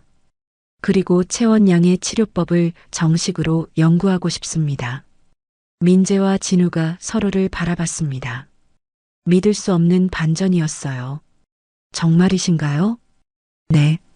독일 재활센터에서도 이 사례에 관심을 보이고 있습니다. 새로운 치료법으로 인정받을 수 있을 거예요. 그날 저녁 법원의 접근 금지 명령이 해제되었습니다. 채원이 드디어 병원으로 올 수 있게 된 거예요. 진우가 병실 창가에서 기다리고 있을 때 복도에서 발소리가 들렸습니다. 문이 열리고 채원이 들어왔어요. 두 사람은 한동안 말없이 서로를 바라봤습니다. 오빠, 정말 다행이에요. 채원의 눈에 눈물이 고였어요. 진우가 보조기를 잡고 일어섰습니다. 그리고 천천히 채원에게 다가갔어요. 고마워. 포기하지 않아줘서. 진우가 채원을 안았습니다. 따뜻한 포옹이었어요. 미숙과 민재도 감동적인 순간을 지켜봤습니다. 다음 날 진우는 새로운 도전을 시작했습니다. 피아노 앞에 앉은 거예요. 5년 만에 제대로 된 연주를 하려는 거였죠. 아직 페달을 완전히 밟을 순 없지만 괜찮아요. 손으로만 연주해도 충분해요. 채원이 격려했습니다. 진우가 건반에 손을 올렸어요. 쇼팽의 녹턴이 흘러나왔습니다. 완벽하진 않았지만 영혼이 담긴 연주였어요. 민재가 첼로를 들고 합류했습니다. 부자의 협연이 병실을 가득 채웠어요. 음악이 두 사람의 상처를 완전히 치유하는 순간이었습니다. 아빠, 우리 정말로 콘서트를 열면 어떨까요? 진우의 제안에 민재가 놀랐습니다. 콘서트를? 네. 우리처럼 상처받은 사람들을 위한 힐링 콘서트요. 채원이도 함께 무대에 서고. 채원이 당황했어요. 저는 음악을 못하는데. 싱잉볼 연주하잖아. 그것도 훌륭한 음악이야. 진우의 말에 모두가 웃었습니다. 정말 좋은 아이디어였어요. 민재가 결심했습니다. 좋아. 2달 후에 자선 콘서트를 열자. 수익금은 전부 재활 환자들을 위해 쓰고, 그리고 채원이의 치료법을 더 많은 사람들에게 알리는 거예요. 진우가 덧붙였습니다. 채원의 얼굴이 빨개졌지만 마음속으로는 뿌듯했어요. 그날부터 본격적인 준비가 시작되었습니다. 진우는 매일 6시간씩 재활 훈련을 했어요. 보조기 없이 걷는 게 목표였습니다. 민재는 첼로 연습에 매진했고 채원은 싱잉볼로 특별한 음악을 준비했어요. 3주가 지나자 진우는 짧은 거리를 보조기 없이 걸을 수 있게 되었습니다. 완전한 회복은 아니었지만 놀라운 진전이었어요. 할 수 있어. 우리는 할 수 있어. 진우가 스스로에게 말했습니다. 이제 정말로 새로운 시작이었어요. 상처와 절망을 딛고 일어선 그들의 이야기가 많은 사람들에게 희망이 될 거였습니다. 콘서트 당일 아침 서울예술의 전당 콘서트홀은 분주했습니다. 1000석 규모의 공연장이 관객들로 가득 찰 예정이었어요. 언론에서도 큰 관심을 보였습니다. 기적의 회복 스토리가 많은 사람들에게 희망을 주고 있었거든요. 무대 뒤 대기실에서 진우는 거울을 보며 심호흡을 했습니다. 검은 연주복이 5년 전보다 조금 헐렁했지만 눈빛은 그 어느 때보다 빛나고 있었어요. 옆에는 특수 제작된 의자가 놓여 있었습니다. 완전히 서서 연주하기는 아직 무리였거든요. 긴장돼? 민재가 첼로를 조율하며 물었습니다. 그도 연주복을 입고 있었어요. 20년 만의 무대였지만 이상하게 떨리지 않았습니다. 조금요. 하지만 기대도 돼요. 진우가 미소 지었습니다. 아버지와 함께 무대에 선다는 게 꿈만 같았어요. 채원은 무대 의상 대신 할아버지가 남긴 하얀 한복을 입고 있었습니다. 손에는 7개의 싱잉볼이 담긴 상자가 들려 있었어요. 미숙이 딸의 머리를 매만져줬습니다. 우리 채원이가 정말 대견해. 엄마, 떨려요. 이렇게 많은 사람 앞에 서는 건 처음이에요. 할아버지가 하늘에서 지켜보실 거야. 오후 7시 조명이 어두워지고 무대막이 올랐습니다. 객석에는 재활 환자들과 가족들, 의료진, 그리고 일반 관객들이 섞여 앉아 있었어요. 맨 앞줄에는 휠체어를 탄 환자들이 특별석에 자리했습니다. 진우가 먼저 무대로 나왔습니다. 보조 지팡이를 짚고 있었지만 스스로의 힘으로 걸었어요. 객석에서 박수가 터져 나왔습니다. 안녕하세요. 저는 5년 전 사고로 하반신이 마비됐던 최진우입니다. 진우의 목소리가 공연장에 울려 퍼졌습니다. 관객들이 숨죽이고 들었어요. 포기하고 싶었던 순간이 많았습니다. 하지만 한 소녀와 아버지, 그리고 많은 분들의 도움으로 다시 걸을 수 있게 됐어요. 진우가 피아노 앞에 앉았습니다. 특수 의자 덕분에 페달도 어느 정도 밟을 수 있었어요. 오늘 연주는 절망 속에서도 희망을 잃지 않는 모든 분들께 바칩니다. 첫 곡은 쇼팽의 발라드 1번이었습니다. 진우의 손가락이 건반 위를 춤추듯 움직였어요.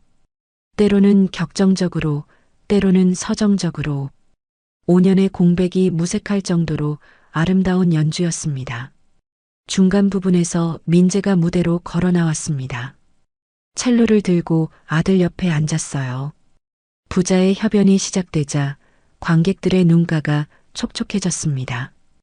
음악은 두 사람의 상처와 화해, 그리고 새로운 시작을 담고 있었어요. 때로는 불협화음처럼 충돌하다가도 결국은 하나로 어우러지는 선율이었습니다. 세 번째 곡이 시작될 때 채원이 무대로 나왔습니다. 7개의 싱잉볼을 무대 중앙에 배치했어요. 그리고 나무 막대로 하나씩 울리기 시작했습니다. 웅웅웅. 깊고 신비로운 소리가 공연장을 가득 채웠어요. 진우의 피아노, 민재의 첼로, 그리고 채원의 싱잉볼이 하나가 되었습니다. 현대 음악과 전통의 만남이었죠.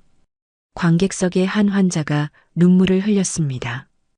교통사고로 걷지 못하게 된 젊은 여성이었어요. 저도 할 수 있을까요? 옆에 있던 보호자가 그녀의 손을 꼭 잡았습니다. 희망의 씨앗이 퍼져나가고 있었어요. 공연 중반 진우가 일어섰습니다. 지팡이를 놓고 피아노를 짚으며 천천히 무대 앞으로 걸어 나왔어요. 위태로워 보였지만 끝까지 걸었습니다. 여러분, 기적은 있습니다. 하지만 그 기적은 포기하지 않을 때 일어나요. 진우가 채원을 바라봤습니다. 이 소녀가 저에게 가르쳐 준 건 의학 지식이 아니었어요. 자신을 용서하는 법이었습니다. 그리고 아버지를 봤어요. 아버지와 함께 음악을 하면서 깨달았어요. 상처는 혼자 치유하는 게 아니라 함께 치유하는 거라는 걸. 마지막 곡이 시작되었습니다. 라흐마니노프의 피아노 협주곡 2번을 편곡한 버전이었어요. 진우가 주선율을 이끌고 민재가 화음을 더했습니다. 채원의 싱잉볼이 마치 오케스트라처럼 배경을 채웠어요. 클라이맥스에서 진우가 일어서서 연주했습니다. 다리가 떨렸지만 음악의 힘으로 버텼어요. 마지막 음이 울려 퍼지자 잠시 정적이 흐른 뒤 우레 같은 박수가 터져 나왔습니다. 관객들이 하나둘 일어섰어요. 스탠딩 오베이션이었습니다. 휠체어에 앉은 환자들도 손을 높이 들어 박수를 쳤어요. 진우, 민재, 채원이 손을 잡고 인사했습니다. 세 사람의 눈에는 눈물이 고여 있었어요. 무대 뒤에서 박 원장이 기다리고 있었습니다. 정말 감동적이었습니다. 채원 양, 당신의 치료법을 정식 프로그램으로 만들고 싶습니다. 정말이요? 네. 심신통합재활센터를 만들 겁니다. 음악 치료와 한의학을 결합한 새로운 시도요. 민재가 덧붙였습니다. 우리가 후원하겠습니다. 더 많은 사람들이 희망을 찾을 수 있도록. 그날 밤은 모두에게 특별했습니다. 절망을 희망으로, 상처를 치유로 바꾼 기적의 순간이었어요. 진정한 치유는 몸만이 아니라 마음까지 함께 일어나야 한다는 걸 모두가 느꼈습니다. 2년 후 봄날의 따스한 햇살이 심신통합재활센터를 비추고 있었습니다. 서울 근교에 지어진 5층 건물은 현대적이면서도 따뜻한 분위기를 풍겼어요. 정원에는 휠체어가 다니기 편한 산책로가 있었고 곳곳에 벤치가 놓여 있었습니다. 진우는 센터 앞 광장에서 특별한 연주회를 준비하고 있었습니다. 이제는 보조기구 없이 완전히 걸을 수 있었어요. 가끔 균형을 잡기 어려울 때도 있었지만 일상생활에는 전혀 지장이 없었습니다. 오늘로 정확히 100번째 환자 졸업식이에요. 채원이 명단을 확인하며 말했습니다. 이제 19살이 된 그녀는 의과대학 수시 합격 통지를 받은 상태였어요.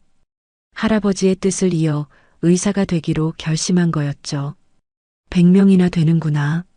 정말 대단해. 진우가 감탄했습니다. 센터가 문을 연 지 2년 만에 100명의 마비 환자가 다시 걷게 된 거였어요. 완치는 아니더라도 희망을 찾은 사람들이었죠.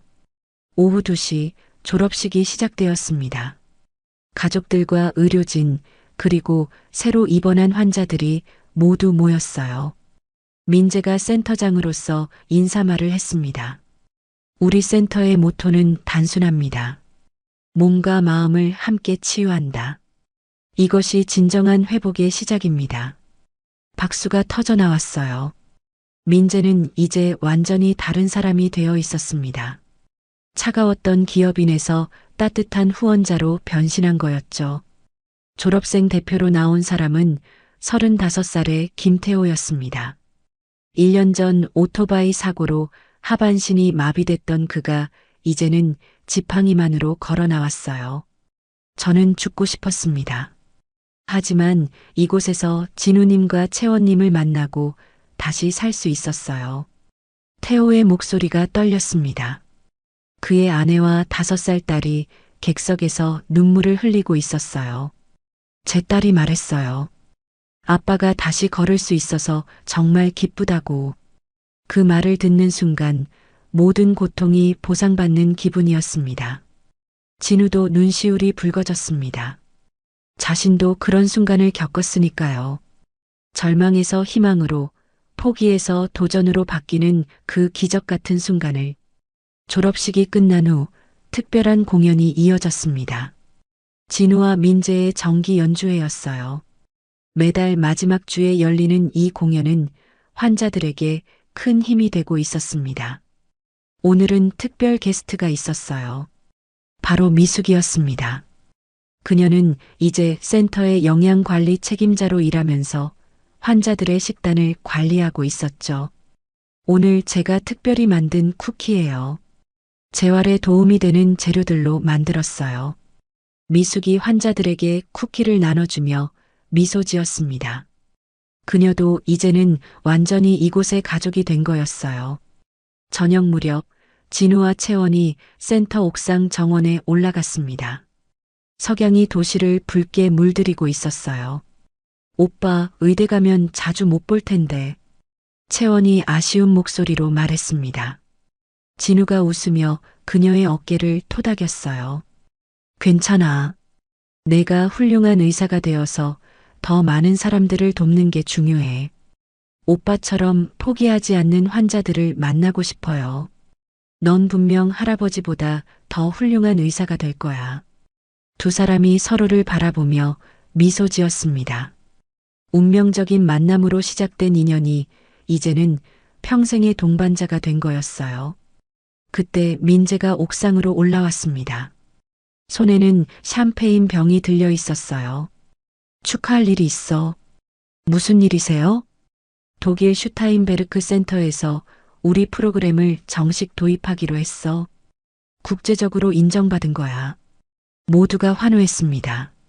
작은 기적으로 시작된 일이 이제는 세계적인 희망이 된 거였어요. 그리고 진우야, 너한테 제안이 왔어.